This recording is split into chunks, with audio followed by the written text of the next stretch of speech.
Last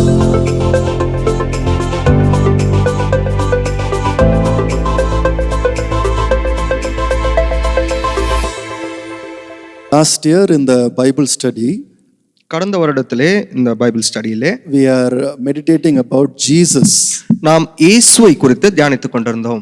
What the Bible says about Jesus. இயேசு கிறிஸ்துவை குறித்து பைபிள் என்ன சொல்லுகிறது என்று. There are different things that the Bible teaches us about who Jesus is. இயேசு கிறிஸ்துவானவர் எப்படிப்பட்டவர் என்பதை குறித்ததான பலவிதமான காரியங்களிலே நாம் வேதாகமத்திலே பார்க்கலாம். The last time that we meditated in the Bible study was about Jesus as the good shepherd. கடந்த முறை நாம் பைபிள் ஸ்டடியிலே தியானித்தது இயேசு கிறிஸ்துவானவர் எப்படி நல்ல மேய்ப்பனாய் இருக்கிறார் என்று. Turn with me to John chapter 10. என்னோடு கூட யோவான் எழுதின சுவிசேஷம் 10ஆம் அதிகாரத்துக்கு திருப்பிக் கொள்ளுங்கள். Let us read from verse 1 onwards. நாம் 1ஆம் வசனத்திலிருந்து வாசிக்கலாம். Very truly I tell you, Pharisees, anyone who does not enter the sheep pen by the gate but climbs by some other way is a thief and a robber. மெய்யாகவே மெய்யாகவே நான் உங்களுக்கு சொல்லுகிறேன், ஆட்டுத்தொழுவத்துக்குள் வாசல் வழியாய் பிரவேசியாமல் வேறு வழியாய் ஏறுகிறவன் கள்ளனும் கொள்ளைக்காரனுமாய் இருக்கிறான். The one who enters by the gate is the shepherd of the sheep. வாசல் வழியாய் பிரவேசிக்கிறவனோ ஆடுகளின் மேய்ப்பனாய் இருக்கிறான். The gatekeeper opens the gate for him and the sheep listen to his voice. He calls his own sheep by name and leads them out. வாசலை காக்கிறவன் அவனுக்கு திறக்கிறான், ஆடுகளும் அவன் சத்தத்திற்கு செவி கொடுக்கிறது. அவன் தன்னுடைய ஆடுகளை பேர் சொல்லி கூப்பிட்டு அவைகளை வெளியே நடத்தி கொண்டு போகிறான். When he has brought out all his own, he goes on ahead of them and his sheep follow him because they know his voice. அவன் தன்னுடைய ஆடுகளை வெளியே விட்ட பின்பு அவைகளுக்கு முன்பாக நடந்து போகிறான். ஆடுகள் அவன் சத்தத்தை அறிந்திருக்கிறபடியினால் அவனுக்கு பின் செல்லுகிறது. But they will never follow a stranger. In fact, they will run away from him because they do not recognize a stranger's voice. அந்நியருடைய சத்தத்தை அறியாதபடியினால் அவைகள் அந்நியனுக்கு பின் செல்லாமல் அவனை விட்டோடி போகும் என்றார். Let's go to verse 7. நாம் 7ஆம் வசனத்துக்கு கடந்து செல்வோம். Therefore Jesus said again, very truly I tell you, I am the gate for the sheep. ஆதலால் இயேசு மறுபடியும் அவர்களை நோக்கி, நானே ஆடுகளுக்கு வாசல் என்று மெய்யாகவே மெய்யாகவே உங்களுக்கு சொல்லுகிறேன். All who have come before me are thieves and robbers, but the sheep have not listened to them. எனக்கு முன்னே வந்தவர்கள் எல்லாரும் கள்ளரும் கொள்ளைக்காரருமாய் இருக்கிறார்கள், ஆடுகள் அவர்களுக்கு செவி கொடுக்கவில்லை. Verse 11. 11ஆம் வசனம். I am the good shepherd. The good shepherd lays down his life for the sheep. 11. நானே நல்ல மேய்ப்பன், நல்ல மேய்ப்பன் ஆடுகளுக்காக தன் ஜீவனை கொடுக்கிறான். Verse 14. 14ஆம் வசனம். I am the good shepherd. I know my sheep and my sheep know me. நானே நல்ல மேய்ப்பன், பிதா என்னை அறிந்திருக்கிறது போலவும் நான் பிதாவை அறிந்திருக்கிற போலவும் நான் என்னுடையவர்களை அறிந்ததும் என்னுடையவர்களால் அறியப்பட்டும் இருக்கிறேன். Here in these verses Jesus talks about himself as the shepherd. இந்த வசனங்களிலே இயேசு கிறிஸ்துவானவர் தன்னை ஒரு மேய்ப்பனுக்கு ஒப்பிட்டு பேசுகிறார். I was telling you in the Bible study that when we read the New Testament, we have to compare what the New Testament says with the Old Testament. நான் உங்களுக்கு முன்பாகவே சொல்லியிருக்கிறேன், நாம் புதிய ஏற்பாடிலே நாம் தியானிக்கும் போது அதை பழைய ஏற்பாடோடு ஒப்பிட்டு நாம் பார்க்க வேண்டும். Many of the things that we read in the New Testament actually begins in the Old Testament. பல காரியங்கள் நாம் புதிய ஏற்பாட்டில் வாசிக்கிறவைகள் ஆரம்பம் அதற்கு பழைய ஏற்பாட்டிலிருந்து தான் துவங்குகிறது. Here Jesus talks about being a shepherd. இங்கே இயேசு கிறிஸ்துவானவர் மேய்ப்பனாய் இருப்பதை குறித்து பேசுகிறார். But then we need to ask, why is Jesus talking about himself as a shepherd? But நம்ம இப்படியாக கேள்வி கேட்க வேண்டும், ஏன் இயேசு கிறிஸ்துவானவர் தன்னை ஒரு மேய்ப்பனுக்கு ஒப்பிட்டு பேசுகிறார்? Because in the Old Testament God shows himself as a shepherd. ஏனென்றால் பழைய ஏற்பாட்டிலும் தேவன் தம்மை ஒரு மேய்ப்பனாகவே சித்தரிக்கிறார். So you see, Jesus does not call himself a shepherd all by himself. அதனால்தான் இயேசு கிறிஸ்து தன்னிச்சையாக தான் ஒரு மேய்ப்பன் என்று சொல்லவில்லை. It's actually in the Old Testament. அது பழைய ஏற்பாட்டில் வந்த ஒரு காரியம். We talked about it last time. நாம் முன்பாக இதை குறித்து தியானித்தோம். If you come with me to Jeremiah chapter 23, எரேமியாவின் புஸ்தகம் 23ஆம் அதிகாரத்துக்கு நாம் செல்லும்போது, there Jeremiah the prophet talks about the shepherds of Israel. அங்கே எரேமியா தீர்க்கதரிசி இஸ்ரவேலின் மேய்ப்பர்களை குறித்து பேசுகிறதை நாம் பார்க்கிறோம். Who are the shepherds of Israel? இஸ்ரவேலின் மேய்ப்பர் யார்? The leaders of Israel. அவர்கள்தான் இஸ்ரவேலின் தலைவர்கள், The kings of Israel. இஸ்ரவேலின் ராஜாக்கள், The priests of Israel. இஸ்ரவேலில் பணிபுரிந்த ஆசாரியர்கள், The judges who were in Israel. இஸ்ரவேலில் பணிபுரிந்த நியாயாதிபதிகள். These were the shepherds. இவர்கள்தான் மேய்ப்பர்கள் என்று ஒப்பிட்டு பேசுகிறார். But what does Jeremiah say about these shepherds? இந்த மேய்ப்பர்களை குறித்து எரேமியா தீர்க்கதரிசி என்ன கூறுகிறார்? Look at verse 1. 1ஆம் வசனத்தில் வாசிப்போம். Jeremiah 23 verse 1. Jeremiah 23:1. He says, "Woe to the shepherds who are destroying and scattering the sheep of my pasture." என் மேய்ச்சலின் ஆடுகளை கெடுத்து சிதறடிக்கிற மேய்ப்பர்களுக்கு ஐயோ என்று கர்த்தர் சொல்லுகிறார். Look at that. அதை கொஞ்சம் கவனித்து பார்ப்போம். The shepherds of Israel were not leading the people of Israel, but destroying the people of Israel. இஸ்ரவேலின் மேய்ப்பர்கள் அவர்கள் ஆடுகளை நடத்தி செல்லவில்லை, மாறாக அந்த ஆடுகளை அழித்தார்கள். Why were the shepherds given by God to Israel? ஏன் கர்த்தர் இஸ்ரவேலிற்கு மேய்ப்பர்களை கொடுத்தார்? So that these shepherds will rule properly. அந்த மேய்ப்பர்கள் ஜனங்களை சரியான விதத்தில் ஆளும்படியாக கொடுத்தார். So that these shepherds will care for the people of Israel. ஏனென்றால் மேய்ப்பர்கள் அந்த ஜனங்களை கவனித்து சிறப்பாய் நடத்துவார்கள் என்று. But then here Jeremiah says, ஆனால் இங்கே எரேமியா தீர்க்கதரிசி கூறுகிறார், verse 2, let's read verse 2. 2ஆம் வசனத்தை நாம் வாசிப்போம். Therefore this is what the Lord, the God of Israel, says to shepherds who tend my people, because you have scattered my flock and driven them away. இஸ்ரவேலின் தேவனாகிய கர்த்தர் தமது ஜனத்தை மேய்க்கிற மேய்ப்பர்களுக்கு விரோதமாய் சொல்லுகிறது என்னவென்றால், நீங்கள் என் ஆடுகளை பராமரியாமல் அவர்களை சிதறடித்து அவர்களை துரத்தி விட்டீர்கள். You did not take care of them. அவர்களை நீங்கள் கவனித்துக் கொள்ளவில்லை. So there were the shepherds in Israel who did not take care of the people of Israel. ஆதலால் இஸ்ரவேலின் மேய்ப்பர்கள் தங்கள் ஜனங்களை சரியான விதத்தில் கவனித்துக் கொள்ளவில்லை. We read in other places that these shepherds ate all the good food.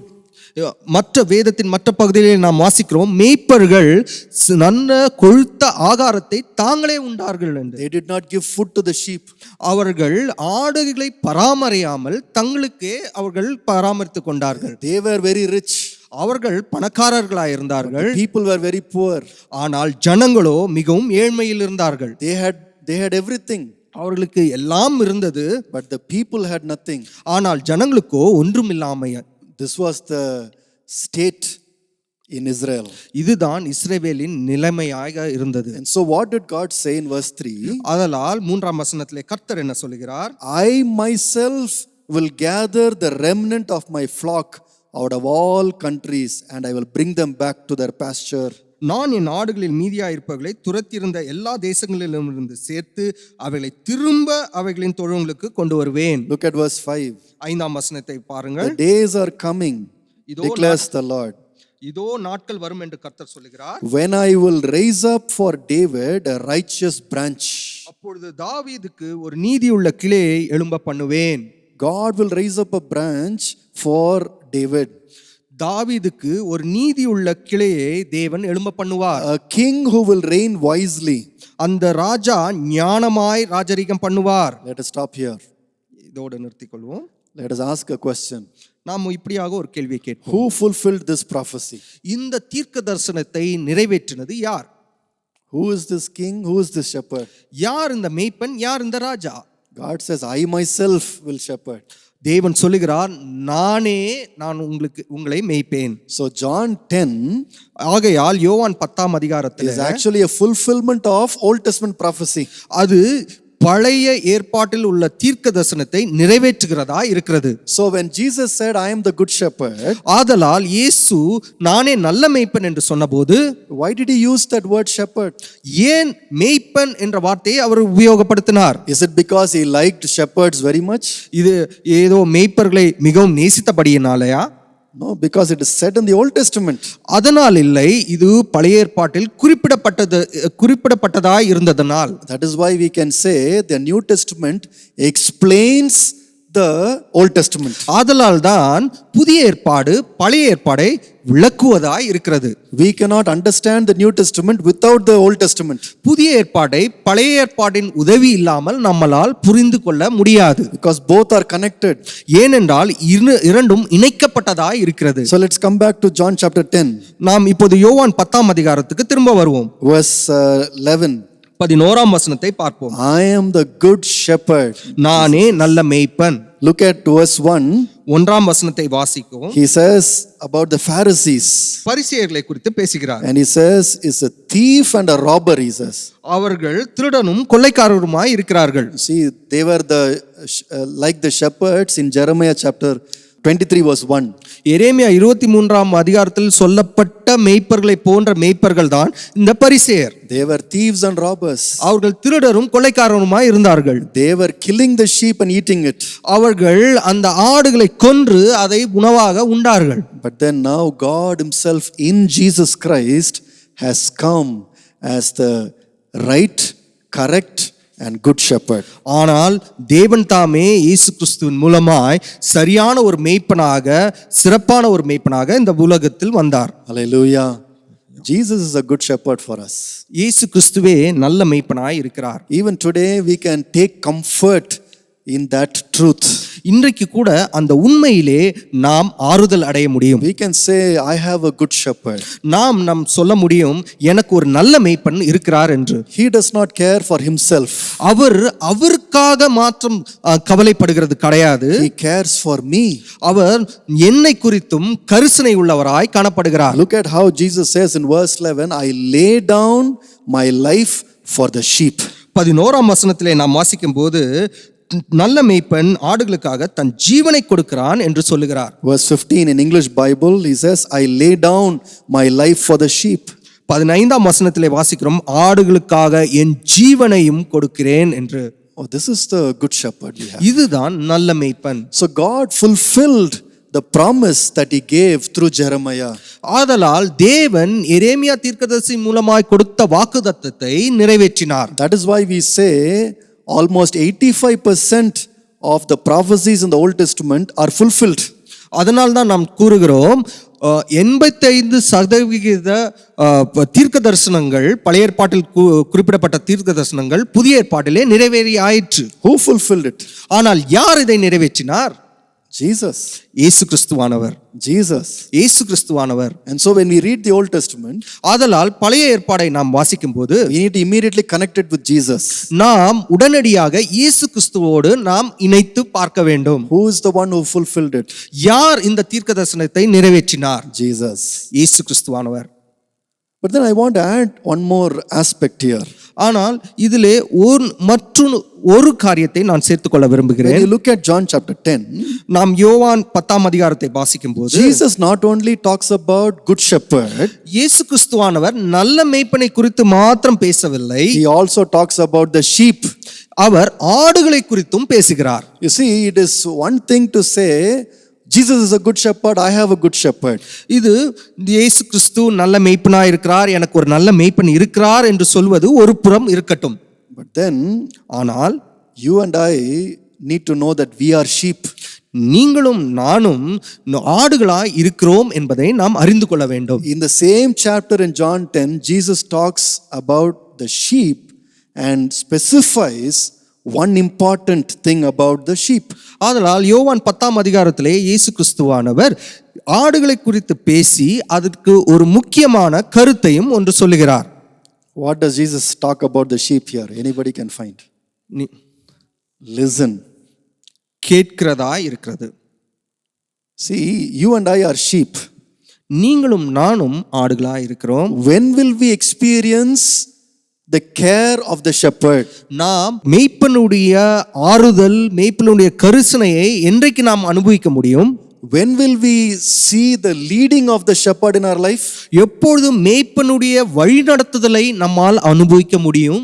When will we see Jesus acting in our life? என்றைக்கு இயேசு கிறிஸ்துவானவர் நம்முடைய வாழ்க்கையில் செயல்படுகிறதை நாம் அறிய முடியும்? When will we experience Jesus walking before us and leading us? என்றைக்கு நாம் இயேசு கிறிஸ்துவானவர் நம் முன்னாடி சென்று நம்மளை வழி நடத்துவதை நாம் அனுபவிக்க முடியும்? You know when? என்றைக்கு தெரியுமா? Because like the sheep that Jesus says here, when we listen to the shepherd, இந்த வசனத்திலே குறிப்பிடப்பட்டுள்ள ஆடுகளைப் போல அவருக்கு நாம் செவி சாய்க்கும் போது, அவருடைய சத்தத்தை கேட்கும் போது நாம் அனுபவிக்க you முடியும். see verse 10, John chapter 10 verse 10. யோவான் 10:10 நாம் பார்க்கிறோம். Look at that wonderful verse there.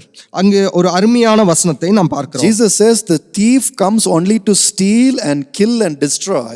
இயேசு கிறிஸ்துவானவர் சொல்லுகிறார், திருடன் திருடவும் கொல்லவும் அழிக்கவும் வருகிறான் அன்றி வேறொன்றுக்கும் வரான். I have come that they may have life and have it to the full. நானோ அவர்களுக்கு ஜீவன் உண்டாயிருக்கவும் அது பரிபூர்ணப்படவும் வந்தேன். Jesus has come to give us life. இயேசு கிறிஸ்துவானவர் நமக்கு ஜீவனை கொடுக்க வந்தார். And life not partially but fully. ஏதோ அது அரைகுறையாக அல்ல, பரிபூர்ணப்படவும் அவர் வந்தார். Jesus has come to give us the pasture. தேவன் இயேசு கிறிஸ்துவானவர் நமக்கு புல் வெளியை கொடுக்கும்படியாய் வந்தார். But when will we see full life? நாம் என்றைக்கு பரிபூர்ண வாழ்க்கையை காண முடியும்? When will we see God meeting all our needs? என்றைக்கு நாம் இயேசு கிறிஸ்துவானவர் எல்லா தேவைகளையும் சந்திக்கிறதை அனுபவிக்க முடியும்? See, you know, in the olden times, the shepherd will start walking in the front. நாம் அறிந்தபடியே பழைய காலகட்டங்களிலே அந்த மேய்ப்பனானவன் முன்னாக செல்வார். There will be hundreds of sheep that will be following him. நூற்றுக்கணக்கான ஆடுகள் அவரை பின்பற்றி கொண்டு வரும். But then sometimes some sheep will not follow the shepherd, they will just stray away. ஆனால் சில ஆடுகளோ மேய்ப்பனை பின்பற்றாமல் அங்கும் இங்குமாய் அலைந்து கொண்டு இருக்கும். The sheep that has gone away will not find pasture. ஆடு அலைந்து திரிகிற ஆடு மேய்ச்சலை கண்டடையாது. The sheep that does not follow the shepherd will not find life. எந்த ஆடு மேய்ப்பனை பின்பற்றவில்லையோ அந்த ஆடு ஜீவனை கண்டடையாது. So on the one hand we have to say Jesus is my good shepherd. ஒரு புறம் நாம் சொல்ல வேண்டும் இயேசு கிறிஸ்துவானவர் என்னுடைய மேய்ப்பனாய் இருக்கிறார் என்று. On the other hand we have to say I listen to my shepherd. ஆனால் மறு புறத்திலோ நாம் சொல்ல வேண்டும் நான் மேய்ப்பனுடைய சத்தத்திற்கு கீழ்ப்படுகிறேன் என்று. I follow my shepherd. நான் என்னுடைய மேய்ப்பனை பின்பற்றுகிறேன். In other words, I obey Jesus. மறு வார்த்தைகளில் சொல்ல வேண்டும் என்றால் நான் இயேசு கிறிஸ்துவுக்கு முற்றிலுமாய் கீழ்ப்படுகிறேன். If a sheep does not obey the voice of the shepherd, ஒரு ஆடு மேய்ப்பனுடைய சத்தத்தை கேட்கவில்லை என்றால் it cannot experience Jesus as the shepherd. அதற்கு இயேசு கிறிஸ்துவை மேய்ப்பனாக அனுபவிக்க முடியாது. Unfortunately, there are a lot of Christians who say God is with me, God is leading me and all sorts of things. துரதிர்ஷ்டவசமாக அநேக கிறிஸ்தவர்கள் இப்படியாக சொல்லுகிறார், ஆண்டவர் என்னை நடத்துகிறார், ஆண்டவர் என்னை என் முன்னாக செல்கிறார் என்று. They claim the promises that are put in the Bible. அவர்கள் வேதாகமத்திலே கொடுக்கப்பட்டிருக்க அநேக வாக்குத்தத்தங்களை பிடித்துக் கொள்கிறார்கள். Like John 10:11. யோவான் 10ஆம் அதிகாரம் 11ஆம் வசனத்தை எல்லாம் வாக்குத்தத்தமாக எடுத்துக்கொள்கிறார்கள். I am the good shepherd. நானே நல்ல மேய்ப்பன். But then they don't experience. ஆனால் அவர்கள் அந்த அனுபவத்திற்குள்ளாக வருகிறதில்லை. They don't experience the care of the shepherd. மேய்ப்பனுடைய கரிசனை, மேய்ப்பனுடைய அந்த ஆறுதலை அவர்கள் அனுபவிக்க முடியாமல் போகிறார்கள்.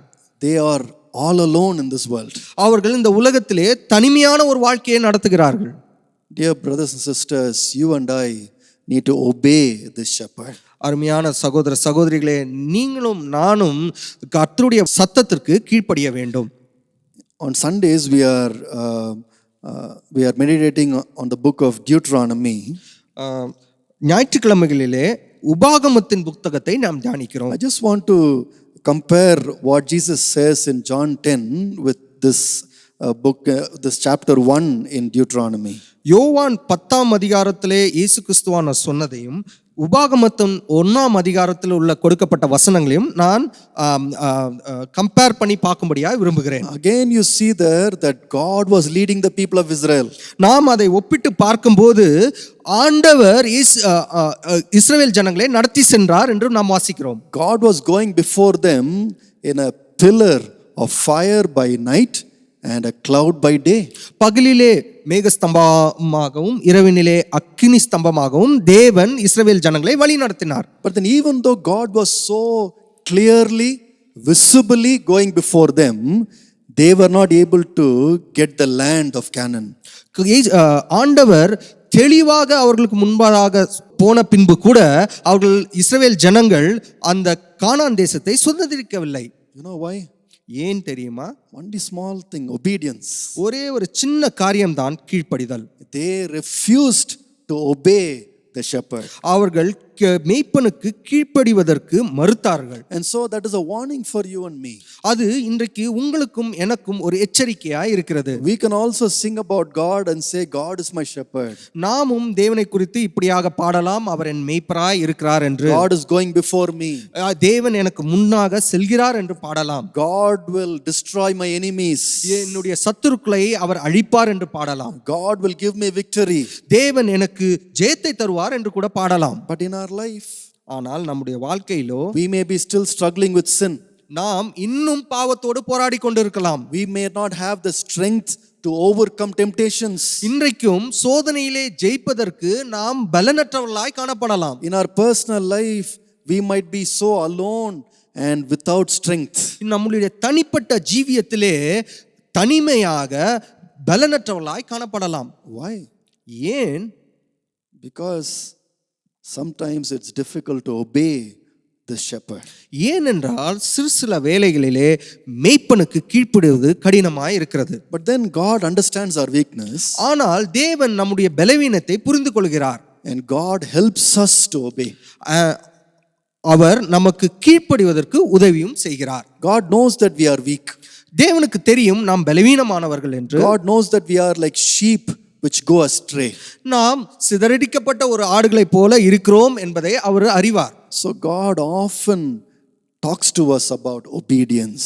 அதனால் தான் தேவன் அடிக்கடியாக கீழ்ப்படிதலை குறித்து நம்மிடையே பேசுகிறார். In Deuteronomy chapter 1, உபாகமம் 1ஆம் அதிகாரத்திலே that is what God is speaking to the people of Israel through Moses.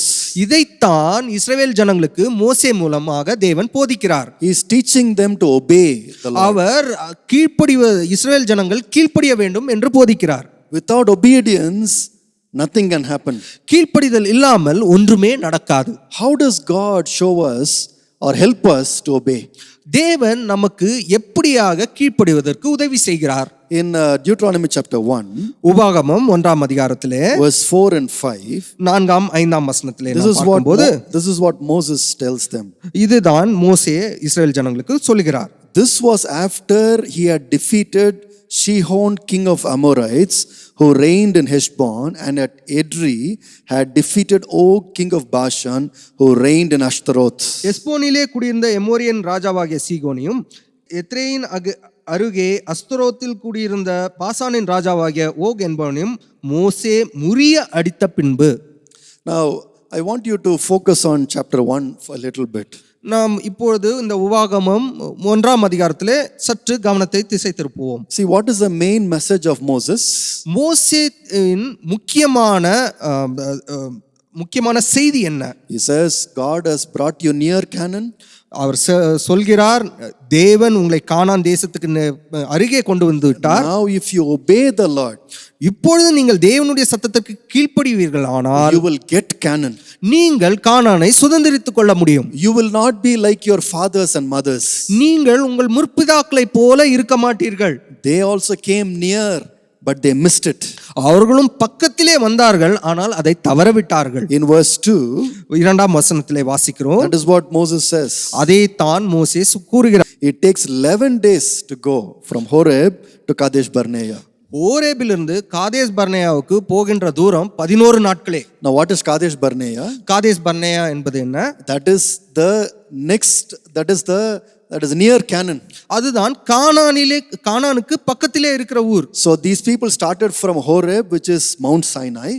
அவர்கள் ஓரேபு, அதாவது சீனாய் மலையிலிருந்து ஆரம்பித்து they came to Kadesh Barnea. இப்போது காதேஸ் பர்னேயாவுக்கு வந்திருக்கிறார்கள். The next door or next building is Canaan. அடுத்த கதவோ அல்லது அடுத்த இடம் கானான். How many days did it take? அது எத்தனை நாட்கள் எடுத்தது? By that Mount Seir road, it took only 11 days. சேர் மலை வழியாய் போகும்போது அது 11 நாட்களே பிடித்தது. So they started from Egypt. அவர்கள் எகிப்திலிருந்து ஆரம்பித்தார்கள், came to Mount Horeb, Horeb மலைக்கு அண்டையில் வந்தார்கள். and there the Lord spoke to them. அங்கே ஆண்டவர் அவர்களோடு பேசினார். And then they started and came to Kadesh Barnea. அங்கே இருந்து ஆரம்பித்து உடனடியாக காதேஸ் பர்னேயாவுக்கு வந்து விட்டார்கள். They were almost there.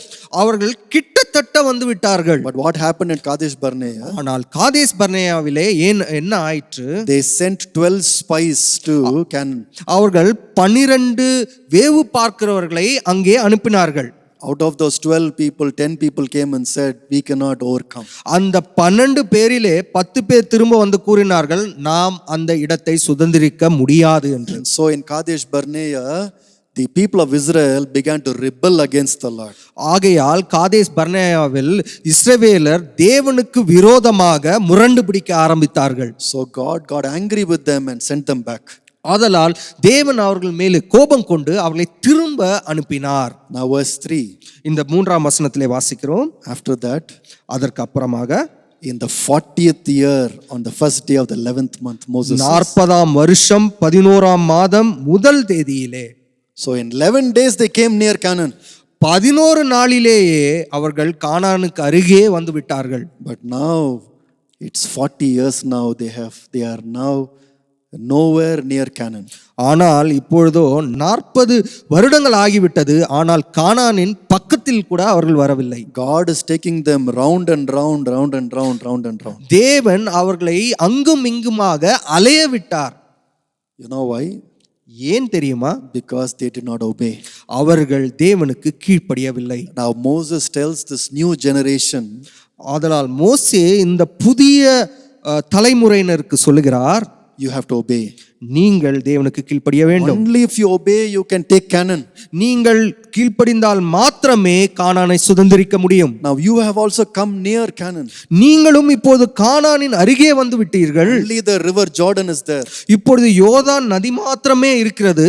Now you have to obey. இப்பொழுதோ நீங்கள் கீழ்ப்படிய வேண்டும். Now how does he say you have to obey? அவர்கள் எப்படியாக கீழ்ப்படிய வேண்டும் என்று சொல்கிறார். That is why I read verse 4. அதனால் தான் 4ஆம் வசனத்திலே நாம் பார்க்கிறோம். Moses talks about two kings who were defeated by the people of Israel. இஸ்ரவேல் ஜனங்கள் முறியடித்த 2 ராஜாக்களை குறித்து பேசுகிறார். One is in verse 4, Sihon, king of the Amorites. தமிழிலே 3ஆம் வசனம், சீகோன், எமோரியரின் ராஜாவாகிய சீகோன். The second king was Og, king of Bashan. இரண்டாவது ராஜா ஓக் என்ற பாசானின் ராஜா. Why does he talk about these two kings? ஏன் இந்த 2 ராஜாக்களை குறித்து பேசுகிறார்? Because these two kings were very powerful kings. ஏனென்றால் இந்த 2 ராஜாக்களும் மிகவும் வல்லமையுள்ள ராஜாக்களாய் இருந்தார்கள். If you turn with me to Numbers chapter 21. என்னோடு கூட என்னாகமத்துக்கு நீங்கள் திருப்புவீர்களானால் in verse chapter 21. 21ஆம் அதிகாரம், என்னாகமம் 21ஆம் அதிகாரம். From verse 21 21ஆம் வசனத்திலிருந்து to verse 26. 26ஆம் வசனம் வரை. You see there that the people of Israel met this king called Sihon of the Amorites. இதிலே நாம் வாசிக்கிறோம், இஸ்ரவேல் ஜனங்கள் சீகோன் என்ற ராஜாவை சந்தித்தார் என்று. And he was a very powerful man. அவர் மிகவும் ஒரு வல்லமை பராக்கிரமம் நிறைந்த ராஜாவா இருந்தார். If you look at verse 23, 23ஆம் வசனத்திலே நாம் வாசிக்கிறோம், but Sihon would not let Israel pass through his territory. He mustered his entire army and marched out into the wilderness against Israel. சீகோன் தன் எல்லை வழியாக கடந்து போக இஸ்ரவேலுக்கு உத்தரவு கொடாமல் தன் ஜனங்கள் எல்லாரையும் கூட்டிக் கொண்டு இஸ்ரவேலுக்கு விரோதமாக வனாந்தரத்திலே புறப்பட்டு. So he had an army. அவருக்கு ஒரு சேனை இருந்தது. He had a lot of resources, a lot of support. அவருக்கு பலவிதமான வல்லமையும் பலமும் அவருக்கு இருந்தது. If you look at verse 25, 25ஆம் வசனத்திலே நாம் வாசிக்கிறோம், Israel captured all the cities of the Amorites and occupied them. இஸ்ரவேலர் அந்த பட்டணங்கள் யாவையும் பிடித்தார்கள் என்று வாசிக்கிறோம். Which means Sihon, the Amorites had cities. இதன் மூலமாய் சீகோன் மற்றும் எமோரியர் பட்டணங்கள் என்று நாம் வாசிக்கிறோம். So they had cities. அவர்களுக்கு பட்டணங்கள் இருந்தது. So they were not normal village heads. அவர்கள் ஏதோ ஒரு கிராமத்து தலைவர்கள் அல்ல. They were kings who had their own army, cities, and lot of people. அவர்களுக்கு பட்டணங்கள் இருந்தது, சேனை இருந்தது, அவர்கள் பெரிய ராஜாக்களாய் இருந்தார்கள். That is why Moses says, அதனால் தான் மோசே கூறுகிறார், remember God defeated Sihon. நீங்கள் ஞாபகம் ஊட்டிக் கொள்ளுங்கள், தேவன் சீகோன் ராஜாவை தோற்கடித்தார் என்று. Why does he say that? ஏன் அப்படியாக கூறுகிறார்? So that when you remember the past victory, today you will obey the Lord. ஏனென்றால் பழைய வெற்றிகளை நீங்கள் நினைக்கும் போது இன்றைக்கு தேவனுக்கு கீழ்ப்படிவீர்கள். So how does God help us to obey? எப்படியாக தேவன் நமக்கு கீழ்ப்படிவதற்கு உதவி செய்கிறார்? This is my first point. இதுதான் என்னுடைய முதல் குறிப்பாக இருக்கிறது. He shows you and me some past victories. நமக்கும் நம்ம யாவருக்கும் நம்முடைய பழைய வெற்றிகளை நமக்கு திரும்ப காட்டுகிறார். Where God overcame challenges for us. எங்கே தேவன் நம்முடைய எல்லா விதமான போராட்டங்களிலும் மேற்கொண்டு வெற்றி தந்தார் என்று. Those victories must give us confidence to trust God even today when we face challenges. இன்றைக்கு கூட நாம் சவால்களை சந்திக்கும் போது அந்த வெற்றிகள் நம்மை பலப்படுத்துகிறதா இருக்கிறது. See, sometimes when we face challenges, that is the time we forget to obey the Lord. பலமுறை நாம் வாழ்க்கையிலே சவால்களை சந்திக்கும் போதுதான் தேவனுக்கு கீழ்ப்படிவதை மறந்து விடுகிறோம். We don't want to trust God. நாம் தேவன் மீது நம்பிக்கை வைப்பதில்லை. We want to trust ourselves. நம் மீது நாம் நம்பிக்கை வைத்துக் கொள்கிறோம். And we want to do things our own way. நம் இஷ்டம் போல நம்முடைய காரியங்களை நாம் செய்கிறோம். This happened in the life of Abraham. இது ஆபிரகாமின் வாழ்க்கையிலும் நடந்தது. Abraham believed the Lord and trusted the Lord. Abraham ஆண்டவரை விசுவாசித்தான், ஆண்டவர் மீது நம்பிக்கை கொண்டிருந்தான். But then life became difficult for him. ஆனால் வாழ்க்கை கஷ்டத்தின் பாதையிலே சென்றது. He came to a dead end. அவர் ஒரு முற்றுப்புள்ளிக்கு நேராய் வந்தார். He couldn't bear a child. அவருக்கு ஒரு பிள்ளை இல்லாது இருந்தது. He was becoming old.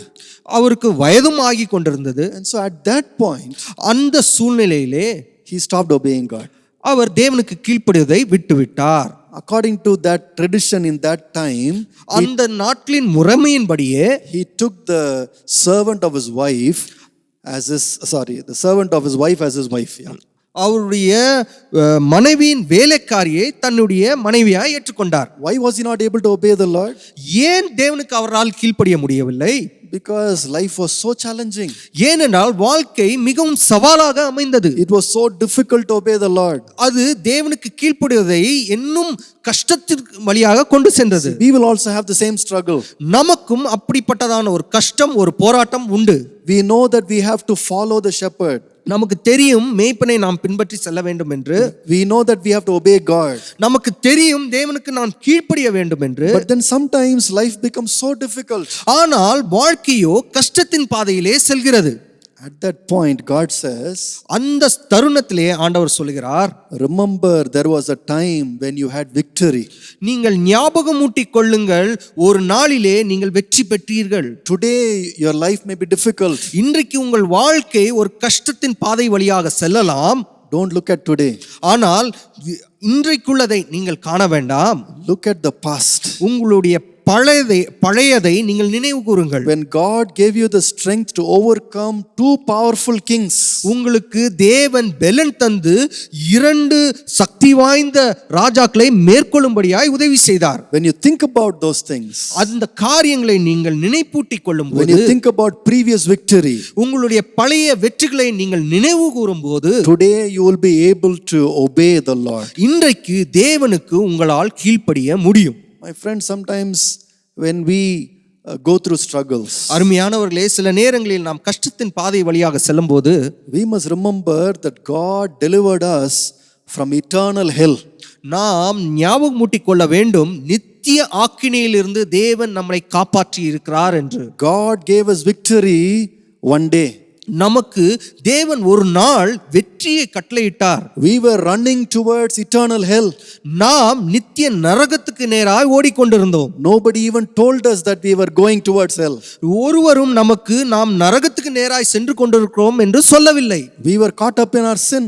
நாம் நம்முடைய பாவத்திலே பிடிபட்டவர்களாய் காணப்படுகிறோம். We thought the culture that we were living in is the right culture. நாம் நினைத்துக் கொண்டிருக்கிறோம் நாம் வாழுகிற கலாச்சாரம் தான் சரியான கலாச்சாரம் என்று. We were thinking that the God that we were worshipping was the right God. நாம் நினைத்துக் கொண்டிருந்தோம் நான் ஆராதிக்கிற விக்கிரங்கள் தாமே மெய்யான தேவன் என்று.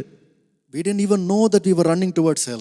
நமக்கு தெரியவில்லை நாம் நரகத்துக்கு நேராய் ஓடிக்கொண்டிருந்தோம். But then think about it. God gave you a huge victory ஆனால் over eternal hell. இப்பொழுதோ நீங்கள் இதை நினைப்பூட்டிக் கொள்ளுங்கள், தேவன் அந்த நித்திய ஆக்கினையிலிருந்து நம்மை மீட்டு வெற்றியை தந்தார். If God has given us that victory, தேவன் அப்படிப்பட்டதான வெற்றியை நமக்கு கட்டளையிட்டு இருக்கும் போது, today you and I should be encouraged to obey the Lord today. அப்படிப்பட்டதான நினைப்பூட்டுதல் நமக்கு இருக்கும்போது நாம் நினைத்து கொள்ள வேண்டும், தேவன் நமக்கு வெற்றியை நிச்சயம் கட்டளையிடுவார். 2 Corinthians chapter 4 verse 17. 2 கொரிந்தியர் 4ஆம் அதிகாரம் 17ஆம் வசனம். 2 கொரிந்தியர் 4ஆம் அதிகாரம் 17ஆம் வசனம். For our light and momentary troubles are achieving for us an eternal glory that far outweighs them all. மேலும் காணப்படுகிறவர்களை அல்ல, காணப்படாதவர்களை நோக்கி இருக்கிற நமக்கு அதிசீக்கிரத்தில் நீங்கும் லேசான நம்முடைய உபத்திரம் மிகவும் அதிகமான நித்திய கனமகிமை உண்டாக்குகிறது. You see, we have an eternal glory. நாம் இதை நினைத்து கொள்ள வேண்டும், நமக்கு நித்தியமான ஒரு கனமகிமை இருக்கு என்று. Hallelujah. Hallelujah. And so when we go through troubles in our life, ஆகையால் பிரச்சனையின் ஊடாக நாம் கடந்து செல்லும் போது we don't want to disobey God. நாம் தேவனுக்கு கீழ்ப்படியாமல் இருக்கக்கூடாது. We don't want to say, where is God? நாம் இப்படியாக கூறக்கூடாது, தேவன் எங்கே என்று. We should not refuse to obey God and follow God even when things don't happen in our life. நாம் தேவனுக்கு கீழ்ப்படிவதை மறுக்கக்கூடாது, நம்முடைய வாழ்க்கையிலே சோதனையான காலகட்டங்களிலே கூட. As this verse says, so we fix our eyes not on what is seen but what is unseen. இந்த வசனத்திலே கூறியிருக்கிறது போல, மேலும் காணப்படுகிறவர்கள் அல்ல, காணப்படாதவர்களே நோக்கி இருக்கும்படியாக. Has life become difficult for any of us here? நம்முடைய வாழ்க்கையில மிகவும் ஒரு கஷ்டமான பாதையில நாம் சென்று கொண்டிருக்கிறோமா? And the enemy comes to us and says, what has God done for you? எதிரி நம்முடைய வந்து தேவன் உனக்கு என்ன செய்தார் என்று கேள்வி கேட்கிறானா? Why should you follow God? ஏன் நீ தேவனை பின்பற்ற வேண்டும் என்று கேட்கிறானா? Why should you obey this God? ஏன் தேவனுக்கு நீ கீழ்ப்படிய வேண்டும் என்று கேட்கிறானா? Like it happened for the people of Israel. இஸ்ரவேல் ஜனங்களுக்கு உண்டானது போல, when they saw these Canaan, the lands of Canaan with high walls, அவர்கள் கானான் தேசத்தில் உள்ள பெரிய மதில்களை கண்டபோது immediately they said, we cannot obey this God. உடனடியாக சொன்னார்கள், இந்த தேவனுக்கு நாம் கீழ்ப்படிய முடியாது. They wanted to turn back. அவர்கள் திரும்ப செல்ல எத்தனித்தார்கள். Dear brothers, sisters, there will always be challenges in our life. அருமையான சகோதர சகோதரிகளே, நம்மளுடைய வாழ்க்கையிலே எப்பொழுதும் ஒரு சவால் நமக்கு வந்து கொண்டே இருக்கும். That should not discourage us from obeying God.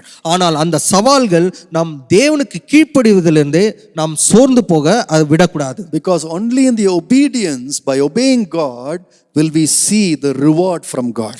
ஏனென்றால் நாம் கீழ்ப்படிவதன் மூலமாகத்தான் தேவனுக்கு கீழ்ப்படுகிறதன் அந்த நன்மையை பெற்றுக்கொள்கிறோம். So how does God help us to obey him? எப்படியாக தேவன் நமக்கு கீழ்ப்படிவதற்கு உதவி செய்கிறார்? Number one, he reminds us of the past victories in our life. முதலாவது காரியம், நம்முடைய பழைய வெற்றிகளை நமக்கு நினைப்பூட்டுகிறார். Today let us remember that God has given us some victories in our life. நாம் இன்றைக்கு நினைவு கூற வேண்டும், தேவன் நம்முடைய வாழ்க்கையிலே சில வெற்றிகளை கட்டளையிட்டிருக்கிறார் என்று. In Deuteronomy chapter 1, உபாகமம் 1ஆம் அதிகாரத்திலே verse 6 and 7, 6ஆம் வசனம் 7ஆம் வசனத்திலே வாசிக்கும்போது, Moses says, the Lord our God said to us at Horeb, you have stayed long enough at this mountain. ஓரேபிலே நம்முடைய தேவனாகிய கர்த்தர் நம்மோடு சொன்னது என்னவென்றால், நீங்கள் இந்த மலை அருகே தங்கி இருந்தது போதும். Look at verse 6. 6ஆம் வசனத்தை நன்றாக கவனியுங்கள். The Lord our God. நம்முடைய தேவனாகிய கர்த்தர். You see, when we have problems and when things look very bad in our life, நம்முடைய வாழ்க்கையிலே பிரச்சனை வரும்போது, மிகவும் மோசமான சூழ்நிலையிலே நாம் சென்று கொண்டிருக்கும் போது, we must remember secondly that we have a God who is our God. நாம் இப்படியாக ஞாபகப்படுத்திக் கொள்ள வேண்டும், நமக்கு நம்முடைய தேவன் உண்டென்று. He has made a covenant relationship with us. நம்மோடு கூட ஒரு உடன்படிக்கையின் உறவை அவர் வைத்திருக்கிறார். Even though things are difficult, காரியங்கள் சிக்கலாக இருந்தாலும், we have a God who owns us, who has bought us. நம்மை ஆளுகை செய்கிற, நம்மை விலை கொடுத்து வாங்கி இருக்கிற ஒரு தேவன் நமக்கு உண்டு. He is there for us. அவர் நமக்காக இருக்கிறார். That is what Moses says here. அதைத்தான் மோசே இங்க நினைப்பூட்டுகிறார். The Lord our God. நம்முடைய தேவனாகிய கர்த்தர். Don't forget that.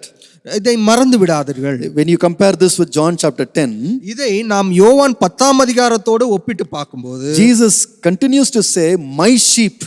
இயேசு கிறிஸ்துவானவர் தொடர்ந்து இப்படியாக சொல்கிறார், என்னுடைய ஆடுகள், my sheep, என்னுடைய ஆடுகள், my sheep listen to my voice. என்னுடைய ஆடுகள் என் சத்தத்திற்கு கீழ்ப்படியும் என்று. And then he says in verse 12, 12ஆம் வசனத்திலே இப்படியாக கூறுகிறார், you see, when the hired hand who is not the shepherd runs away, ஆடுகள் தனக்கு சொந்தமல்லாதவன கூலிக்காரன் வருகிறதை கண்டபோது, verse 13, 13ஆம் வசனத்திலே the man runs away because he is a hired hand and cares nothing for the sheep.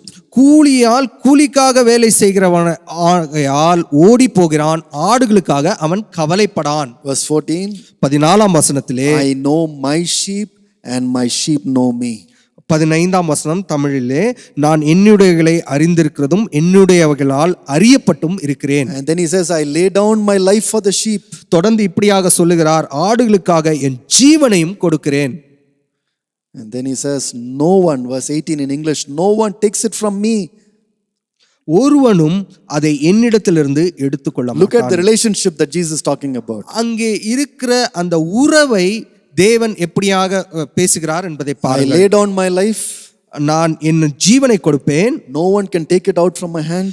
ஒருவனும் அதை என் கையிலிருந்து பிடுங்கிக் கொள்ள முடியாது. So you and I can be encouraged today to obey the Lord. இன்றைக்கு நீங்களும் நானும் தேவனுக்கு கீழ்ப்படிவதற்கு கொஞ்சம் உற்சாகம் அடைந்தவர்களாய் காணப்பட வேண்டும். You know why we should obey the Lord? ஏன் நாம் தேவனுக்கு கீழ்ப்படிய வேண்டும்? Because he is unlike other shepherd. He is a shepherd who cares for us. ஏனென்றால் அவர் மற்ற மேய்ப்பர்களைப் போல அல்லாமல் நமக்காய் கருணை உள்ள ஒரு மேய்ப்பனாய் இருக்கிறார். God has given his very life to us. கர்த்தர் தம்முடைய ஜீவனையே நமக்காக கொடுத்திருக்கிறார். Jesus has given his very life on the cross for us. இயேசு கிறிஸ்துவானவர் தம்முடைய ஜீவனையே கல்வாரியில் கொடுத்தார். And so when problems seem to overcome you, ஆகையால் என்றைக்கெல்லாம் பிரச்சனைகள் உங்களை மேற்கொள்கிறதோ, know that you have a good shepherd. நீங்கள் நினைத்துக் கொள்ள வேண்டும், எனக்காக ஒரு நல்ல மேய்ப்பன் இருக்கிறார் And என்று. it is good to obey this shepherd. ஆகையால் அவருக்கு கீழ்ப்படியது நன்மையான காரியம் என்பதை அறிந்து கொள்ள வேண்டும். This shepherd is not interested in saving himself.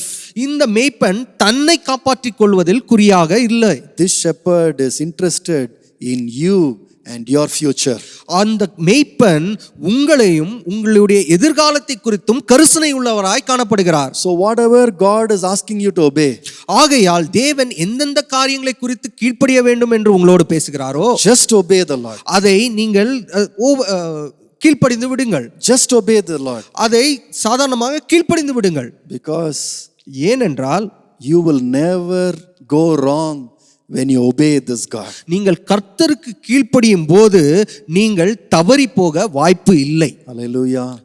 Hallelujah. No matter what decision God wants you to take, கர்த்தர் நீங்கள் எந்த தீர்மானம் எடுக்கும்படியாய் அவர் வாஞ்சிக்கிறாரோ அதை குறித்ததான பிரச்சனை இல்லை. no matter what choice God wants you to take, அது எந்த தேர்வை நீங்கள் தேர்வு செய்ய வேண்டும் என்று இருந்தாலும், you can just trust this God and go there. இந்த தேவனை நீங்கள் விசுவாசித்து நீங்கள் முன்னேறி செல்ல முடியும். People who know that God has given me victories in the past, இதர்கள் தேவன் தங்களுக்கு கொடுத்ததான வெற்றியை, கடந்த வெற்றிகளை நினைவு கூறலாம். people who know that this God is my God, யாரெல்லாம் இந்த தேவன் என்னுடைய தேவன் என்று சொல்லுகிறார்களோ, will not struggle to obey this God. அவர்களுக்கு கீழ்ப்படிவதிலே போராட்டம் வருவதில்லை. They will simply obey the Lord. அவர்கள் சாதாரணமாக கீழ்ப்படிந்து விட்டு செல்வார்கள். Because they know that this God is interested in my good. ஏனென்றால் அவர்களுக்கு தெரியும் இந்த தேவன் எனக்கு நன்மையானதையே தருவார் என்று. You see in John chapter 11, யோவான் 11ஆம் அதிகாரத்திலே, after Jesus talks about being a good shepherd, நல்ல மேய்ப்பன் என்ற காரியத்தை குறித்து பேசின பின்பு, what happens in John chapter 11? யோவான் 11ஆம் அதிகாரத்திலே என்ன நடக்கிறது? The story of Lazarus. லாசரு என்ற மனிதனுடைய சம்பவத்தை நாம் பார்க்கிறோம். It has a connection with chapter 10. அதற்கும் 10ஆம் அதிகாரத்துக்கும் ஒரு தொடர்பு உண்டு. You know what is the connection? அந்த தொடர்பு என்னவென்று உங்களுக்கு தெரியுமா? Jesus said, "My sheep will follow me." இயேசு கிறிஸ்துவானவர் சொன்னார், என்னுடைய ஆடுகள் என்னை பின்பற்றி வரும். It will just obey me. அது அவைகள் எனக்கு கீழ்ப்படியும். But then in 11, ஆனால் 11ஆம் அதிகாரத்திலே Lazarus becomes sick. லாசரு மிகவும் வியாதி அடைந்தான். And in verse 1, 1ஆம் வசனத்திலே he is from Bethany. அவர் பெத்தானியா கிராமத்தில் உள்ளவர். And now Jesus says, இப்போது இயேசு கிறிஸ்துவானவர் in கூறுகிறார், verse 6 and 7, 6ஆம் 7ஆம் வசனத்திலே, when he heard that Lazarus was sick, he stayed where he was 2 more days. And then he said to his disciples, "Let us go back to Judea."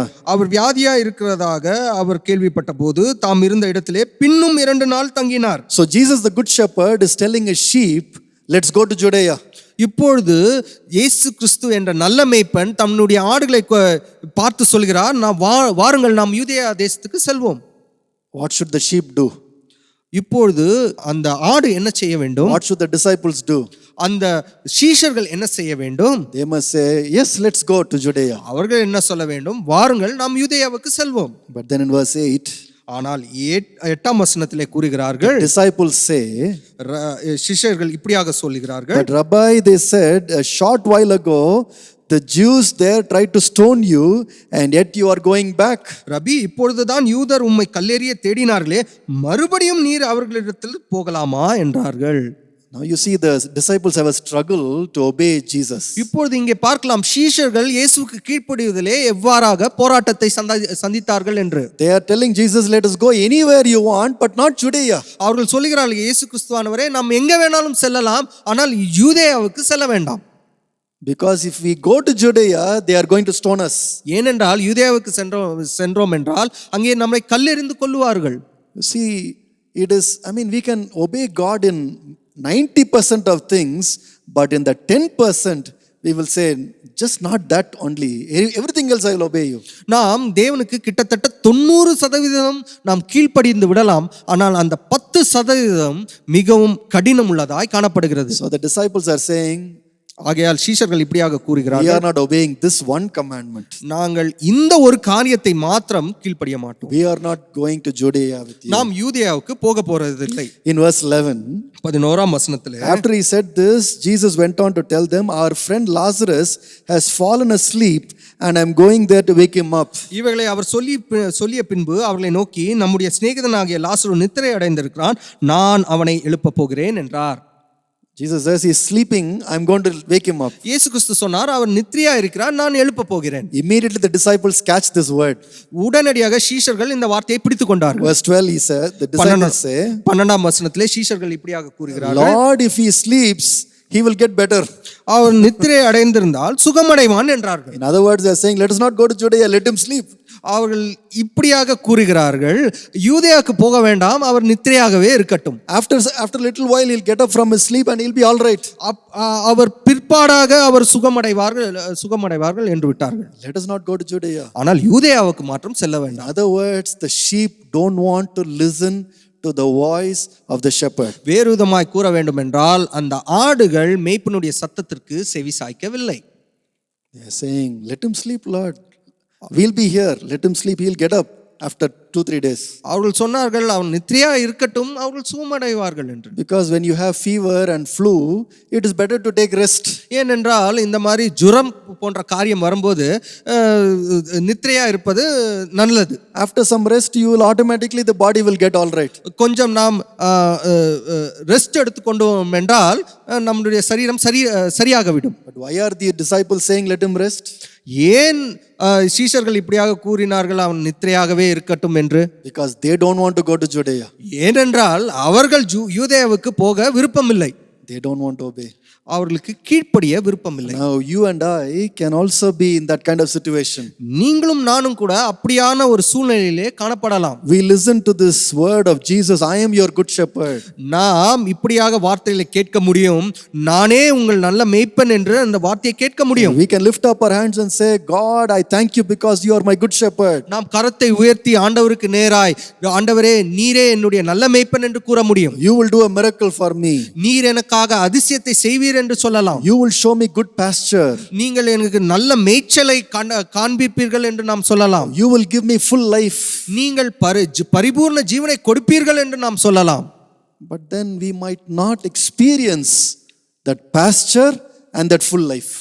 ஆனால் அந்த மேய்ச்சலையோ அந்த பரிபூர்ண ஜீவனையோ நாம் அனுபவிக்காமலே இருக்கலாம். You know when we will experience that? ஆனால் என்றைக்கு அதை அனுபவிக்க முடியும்? During that difficult time when God gives you a command to obey. எப்பொழுது என்றால் நாம் கீழ்ப்படிவதற்கு கடினமான சூழ்நிலையிலே தேவன் கொடுக்கிற கட்டளைக்கு கீழ்ப்படியும். He told the disciples, do you want to see somebody raised from the dead? அவர் சீஷர்களை பார்த்து இப்படியாக சொன்னார், நீங்கள் மரித்தோரிலிருந்து எழுப்பப்படுகிறவரை காண வேண்டுமா என்று. Do you want to see a miracle? நீங்கள் அதிசயத்தை காண வேண்டுமா? Come with me to Judea. நீங்கள் யூதேயாவுக்கு என்னோடு கூட வாருங்கள். Obey and follow me. நீங்கள் கீழ்ப்படிந்து என்னை பின்பற்றுங்கள். You will see a miracle. நீங்கள் நிச்சயமாகவே ஒரு அதிசயத்தை காண்பீர்கள். Thankfully in verse 16. ஆனால் 16ஆம் வசனத்திலே நாம் வாசிக்கும் போது, Then Thomas said to the rest of the disciples, let us also go that we may die with him.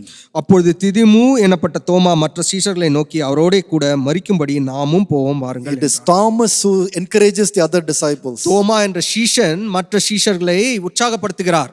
Say, let us go. வாருங்கள் நாம் செல்வோம். And then they all go.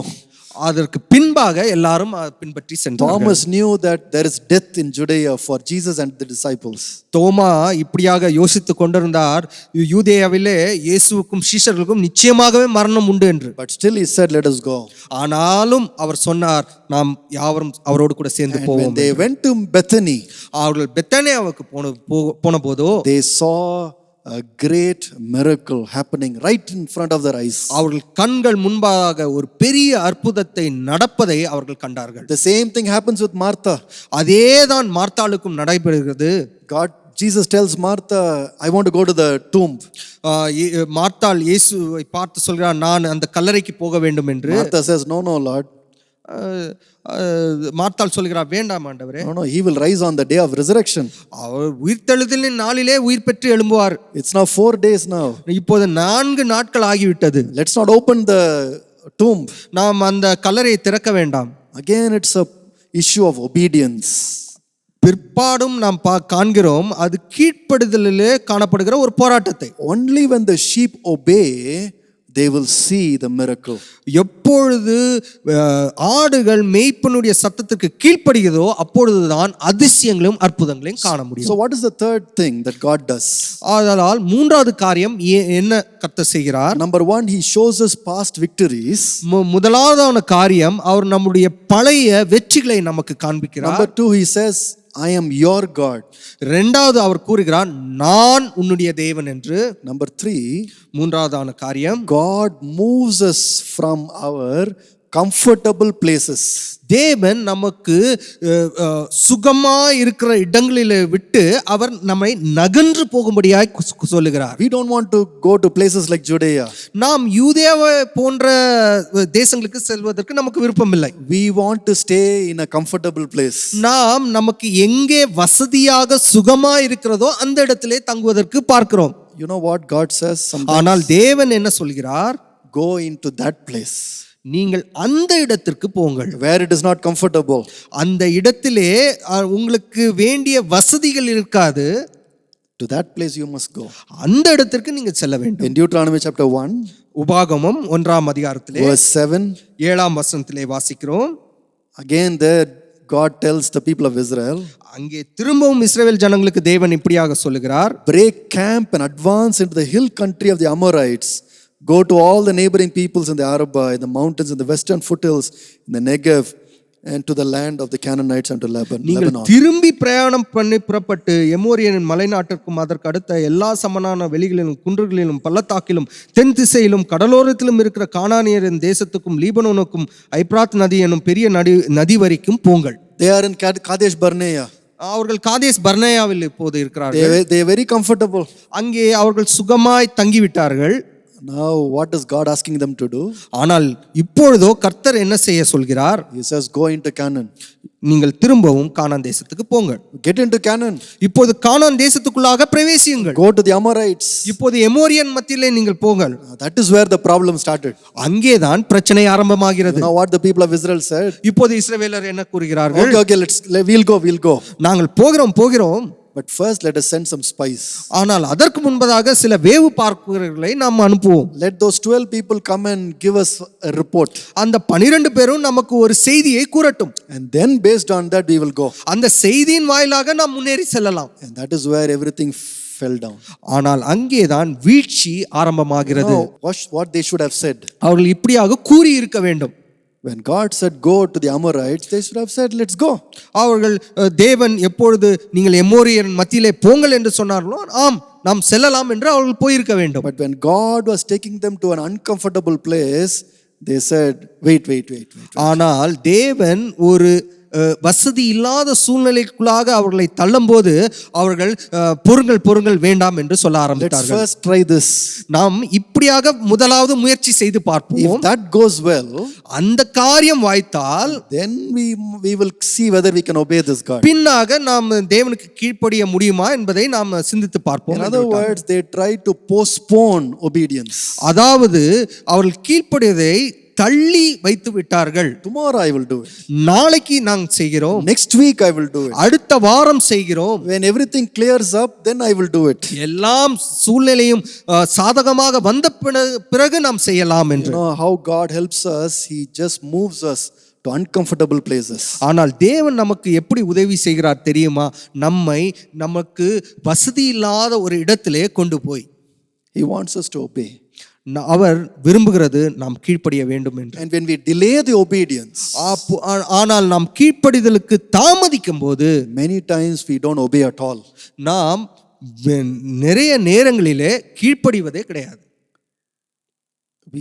We refuse to obey like the people of Israel. நாம் இஸ்ரவேல் ஜனங்களைப் போல கீழ்ப்படிவதற்கு மறுக்கிறோம். You see in Psalm 23, sorry.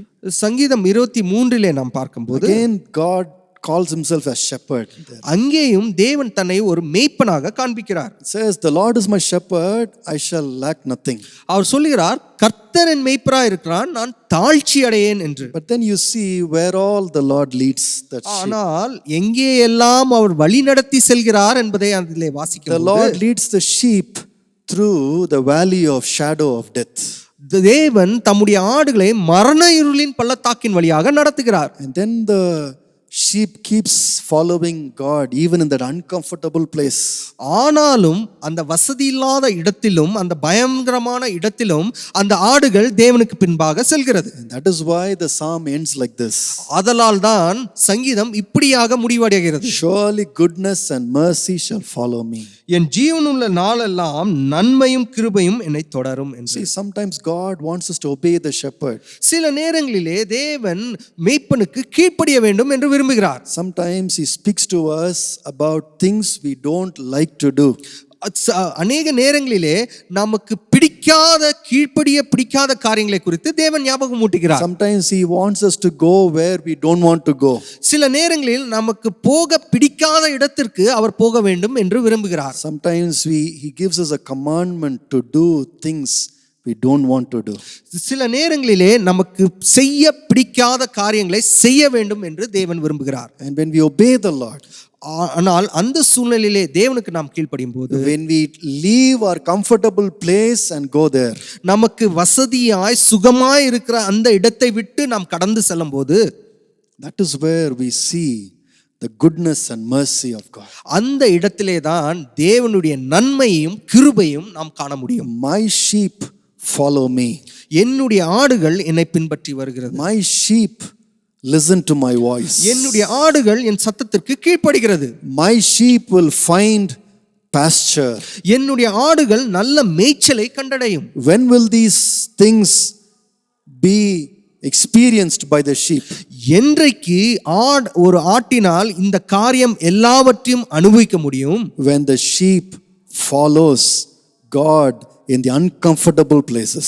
எப்பொழுது அந்த ஆடு தனக்கு சுகமில்லாத தனக்கு வசதி இல்லாத இடத்திலும் தேவனை பின்பற்றுகிறதோ அப்பொழுது இவைகளை காண முடியும். Sometimes God will want you to share the gospel with somebody whom you don't want to talk to.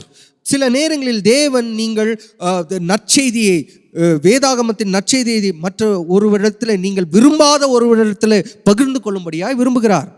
Sometimes God will ask you to do something that is uncomfortable for you. சில நேரங்களிலே உங்களுக்கு ஒரு பிடிக்காத ஒரு காரியத்தை தேவன் செய்யும்படியாய் வலியுறுத்துவார். But you and I have to practice this obedience to God. ஆனால் நீங்களும் நானும் இப்படியாக கீழ்ப்படிதலிலே பயிற்சி பெற்றவர்களாய் காணப்பட வேண்டும். Few times in your life God would have woken you up in the middle of the night and asked you to pray. சில நேரங்களிலே தேவன் நடுராத்திரியிலே உங்களை எழுப்பி ஜெபிக்கும்படியாய் ஊந்துதலை கொடுப்பார். On that night you were very tired. ஆனால் அந்த ராத்திரியில் தான் நீங்கள் மிகவும் சோர்வடைந்தவர்களாய் காணப்படுவீர்கள். You had lot of work in the morning. நீங்கள் நிறைய வேலைகளை காலையிலே செய்துவிட்டு களைப்போடு இருக்கிறீர்கள். You even had a headache. உங்களுக்கு தலைவலியும் கூட வந்து விட்டது. But then you knew somewhere deep down in your heart God is waking you up. ஆனால் இருதயத்தின் ஆழத்திலோ தேவன் எழுப்புகிற சத்தத்தை உங்களால் உணர முடிகிறது. God wanted you to spend time in prayer. தேவன் ஜெபத்திலே உங்கள் நேரத்தை செலவழிக்கும்படியாய் வாஞ்சையை கொடுக்கிறார். Maybe God wanted you to read the Bible. தேவன் அந்த வேதத்தை நீங்கள் வாசிக்க வேண்டும் என்று கூட ஊந்துதலை கொடுக்கிறார். See, he did not ask you during the other nights when you were not so tired. அவர் நீங்கள் மற்ற ராத்திரிகளிலே நீங்கள் எப்பொழுது நல்ல சுகமா இருந்த ராத்திரியிலே அவர் சொல்லவில்லை. But on the night when you were very tired, ஆனால் எந்த ராத்திரியிலே நீங்கள் மிகவும் பலவீனமாக சோர்வாக இருக்கிறீர்களோ, you heard the Spirit of God saying, why can't you get up and pray? தேவனுடைய ஆவியானவர் இப்படியாக சொல்லுகிறதை நீங்கள் கேட்டிருக்கிறீர்களா? நீங்கள் ஏன் எழுந்து ஜெபிக்க கூடாது என்று. And sometimes you have said to the Lord, இப்படியாக சில நேரங்களிலே நீங்கள் கூறியிருக்கலாம், Lord, I'll just spend one more hour in the night. ஆண்டவரே இன்னும் ஒரு மணி நேரமாவது நான் தூங்கிவிட்டு பின்பு நான் இதை பார்த்துக் கொள்கிறேன். And then after 1 hour I'll get up and pray. அந்த ஒரு மணி நேரம் கழித்து நான் நன்றாக தூங்கிவிட்ட பிறகு நான் ஜெபிக்கிறேன். When you wake up, ஆனால் நீங்கள் அப்பொழுது எழும்பும்போது 5 hours would have already passed. 5 மணி நேரம் கடந்து போயிருக்கும். And after you wake up, நீங்கள் விழித்து கொண்ட பின்பு you don't see the Lord asking you to pray again. தேவன் மறுபடியுமாக நீங்கள் ஜெபிக்க வேண்டும் என்ற சத்தத்தை நீங்கள் உணராமல் இருப்பீர்கள். You have delayed obedience. ஏனென்றால் நீங்கள் கீழ்ப்படிதலை தள்ளி போட்டீர்கள். Delayed obedience is no obedience. தள்ளி போடப்பட்ட ஒரு கீழ்ப்படிதலே கிடையாது. Obedience means when the Lord asks you to follow, you follow. கீழ்ப்படிதல் என்னவென்றால் தேவன் உங்களை பின்பற்ற வேண்டும் என்று சொல்லும்போது நீங்கள் உடனடியாக பின்பற்றுவது. Only then we see how that shepherd is a good shepherd. அப்பொழுதுதான் மேய்ப்பன் நல்ல மேய்ப்பன் என்பதை நாம் அனுபவிக்க முடியும். Only then you see the hand of God working in your life. அப்பொழுதுதான் தேவனுடைய கரம் உங்களுடைய வாழ்க்கையிலே கிரியை செய்வதையும் நீங்கள் காண முடியும். Fourthly and finally, நான்காவது குறிப்பு, you know what God says about obedience. தேவன் கீழ்ப்படிதலை குறித்து என்ன கூறுகிறார் என்பதை பார்ப்போம். First show you Deuteronomy chapter 1. உபாகமம் 1ஆம் அதிகாரம் and verse 8. 8ஆம் வசனத்திலே பார்க்கிறோம். See, I have given you this land. இதோ இந்த தேசத்தை உங்களுக்கு முன்பாக வைத்தேன். Go in and take possession of the land the Lord swore to you. நீங்கள் போய் கர்த்தர் உங்களுக்கு பிதாக்களாகிய ஆபிரகாமுக்கும் ஈசாக்கும் யாக்கோபுக்கும் அவர்களுக்கு பின்வரும் அவர்கள் சந்ததிக்கும் ஆணையிட்டு கொடுத்த அந்த தேசத்தை சுதந்திரித்துக் கொள்ளுங்கள் என்றார். God says, I have given. ஆண்டவர் சொல்லுகிறார், நான் கொடுத்து விட்டேன். Go in and take possession. நீங்கள் உள்ளே சென்று அதை சுதந்திரித்துக் கொள்ளுங்கள். You know, about obedience we need to understand that God has already prepared things for us. கீழ்ப்படிதலிலே நாம் புரிந்து கொள்ள வேண்டிய விஷயம் என்னவென்றால் தேவன் ஏற்கனவே நமக்காக காரியங்களை ஆயத்தம் பண்ணி வைத்திருக்கிறார். And you and I are expected to go and take it. நீங்களும் நானும் அதை போய் சுதந்திரித்துக் கொள்ளும்படியாய் அவர் விரும்புகிறார். See, in the English Bible it says, I have given you. ஆங்கில வேதாகமத்திலே I have given you, நான் உங்களுக்கு கொடுத்திருக்கிறேன் என்று சொல்கிறார். That means it looks like the parcel is already kept in your hand. அது எப்படி என்றால் ஒரு பார்சலானது உங்களுடைய கைகளிலே ஏற்கனவே கொடுக்கப்பட்டிருக்கிறது. So why should you go and take it? நீங்கள் ஏன் அதை திரும்பவும் போய் எடுத்துக்கொள்ள வேண்டும்? So you see, that is an interesting verse. ஆதலால் தான் இது ஒரு சிறப்பான வசனமாய் காணப்படுகிறது. If God has given to me, why should I go and take it? தேவன் ஏற்கனவே என் கைகளிலே அதை கொடுத்திருக்கிறார் என்றால் ஏன் நான் திரும்பவும் போய் அதை எடுத்துக்கொள்ள வேண்டும்? So you see, God has given it doesn't mean it's already there in your life. That means you have to go and take it. நாம் அதை போய் சுதந்திரித்துக் கொள்ள வேண்டும். God did not bring the land of Canaan to the people of Israel. தேவன் கானான் தேசத்தை இஸ்ரவேலருக்கு கொண்டு வந்து கொடுக்கவில்லை. It was there. அது அங்கேதான் இருந்தது. But they had to go. ஆனால் இஸ்ரவேல் ஜனங்கள் அங்கே போக வேண்டியது See, this is obedience. அதுதான் கீழ்ப்படிதல். God has already prepared something for me. ஏற்கனவே தேவன் சில காரியங்களை ஆயத்தம் பண்ணி வைத்திருக்கிறார். But why is God asking me to obey? ஆனால் ஏன் தேவன் என்னை கீழ்ப்படிய வேண்டும் என்று விரும்புகிறார்? Because I have to go and take it. ஏனென்றால் நான் போய் அதை சுதந்திரித்துக் கொள்ள வேண்டும். In other words, மற்ற வார்த்தைகளில் சொல்ல வேண்டும் if I don't go and take it, நான் போய் அதை சுதந்திரித்துக் கொள்ளவில்லை என்றால் somebody else is going to go and take it. வேற யாராவது அதை எடுத்துக்கொள்வார்கள். That is what happened to the people of Israel here. அதேதான் இஸ்ரவேல் ஜனங்களுக்கும் இங்கே நடந்தது. The first generation of Israel, இஸ்ரவேலின் முதலாவது தலைமுறையினர், they did not go and take it. அவர்கள் போய் அதை சுதந்திரிக்கவில்லை. Only the second generation went and took it. இரண்டாம் தலைமுறையினர் தான் அதை சுதந்திரித்துக் கொண்டார்கள். Now we must understand this very importantly. நாம் இதை புரிந்து கொள்ள வேண்டும். God has already kept good things for you and me. நாம் உங்களுக்கும் எனக்கும் தேவன் ஏற்கனவே நன்மையான காரியங்களை வைத்திருக்கிறார். God is asking us to obey. ஆனால் ஆண்டவர் நாம் கீழ்ப்படிய வேண்டும் என்று He விரும்புகிறார். says go. நாம் அந்த இடத்திற்கு செல்ல வேண்டும். He says do this one small thing first. அவர் சொல்கிறார் இந்த சிறிய காரியத்தை முதலாவது நீ செய்து விடு. See, many people of God are expecting that thing will come and just open in their lap. அநேக தேவனுடைய பிள்ளைகள் இப்படியாக புரிந்து கொள்கிறார்கள், தேவன் வாக்குத்தத்தம் பண்ணியது அப்படியே மடியிலே வந்து விழும் என்று. Oh, what the Bible says is we need to go. ஆனால் வேதாகமம் சொல்லுகிறது நாம் போக வேண்டும், நாம் செல்ல வேண்டும், நாம் கீழ்ப்படிய வேண்டும் என்று. See, there are many churches in our world today. இன்றைக்கு உலகத்திலே பல சபைகள் காணப்படுகிறது. They were at one time they were very filled with life. ஒரு காலத்திலே மிகவும் ஜீவனுள்ளவர்களாய் காணப்பட்டார்கள். But then today they are dead. ஆனால் இன்றைக்கு செத்ததை போல ஆகிவிட்டது. What has God done? ஏன் இந்த நிலைமை? God has already raised somebody else. ஏனென்றால் தேவன் ஏற்கனவே இன்னொருவரை எழுப்பிவிட்டார். These people lost that energy. They refused to continue to go. இந்த ஜனங்களோ பலவீனமானவர்களாய் முன்னேறி செல்வதற்கு மறுத்து விட்டார்கள். They have lost the vision. அவர்கள் தரிசனத்தையும் இழந்து விட்டார்கள். At one point they wanted to bring in people for God. ஒரு காலத்திலே அவர்கள் ஜனங்களை கர்த்தருக்கென்று ஆதாயப்படுத்திக் கொள்ள அவர்கள் விரும்பினார்கள். And after a while they lost that vision. ஆனால் சிறிது காலத்துக்கு பின்பு அந்த தரிசனத்தை இழந்து போனார்கள். So who is now enjoying the harvest? ஆனால் இப்பொழுது அறுவடையை யார் அனுபவித்துக் கொண்டிருப்பது? Some other church, வேறு ஒரு சபை, some other group, வேறு ஒரு குழு. This generation lost it, that generation went and got it.